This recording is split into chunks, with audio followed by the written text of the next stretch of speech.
கிருஷ்ணகிரியில் மாங்காய் அப்புறம் என்ன தெரியுமா ஃபேமஸ்?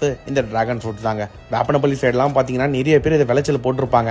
கலர் பார்த்தீங்கன்னா பயங்கரமாக பிங்கிஷாக இருக்குங்க. அது இல்லாமல் டேஸ்ட் பார்த்தீங்கன்னா சொல்லவே முடியாது, அந்த மாதிரி இருக்கும். ஸ்பைஸியும் இல்லாமல் ஸ்வீட்டும் இல்லாமல் அது ஒரு மாதிரி இருக்குங்க. அது இல்லாமல் நான் கேட்டேன் ப்ரோ கலர் ஏன் ப்ரோ இவ்வளோ வருதுன்னு கேட்டால், அது நார்மலாக அப்படி தான் ப்ரோ வரும்னு சொன்னார். ஸோ எப்பாச்சும் வாங்க நினைக்கிறீங்கன்னா இந்த அண்ணா கிட்ட வாங்கிக்கோங்க. இவர் பார்த்தீங்கன்னா ஒர்க் பண்ணிகிட்டே விவசாயம் கூட பண்ணுறாரு. நல்லா டேஸ்ட் பார்த்தீங்கன்னா நல்லாவே இருந்துச்சு.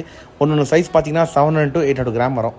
நிறையவே விளைச்சலுங்க, ஒரு 2 ஏக்கரால் இருக்கும். இந்த மாதிரி விவசாயத்தில் இந்த மாதிரியெல்லாம் யூனிக்காக பண்ணுறாங்கன்னு சொல்லிட்டு நானும் ஷாக் ஆகிட்டாங்க. கண்டிப்பாக இந்த மாதிரி அப்டேட்ஸ் கொடுப்பேன்.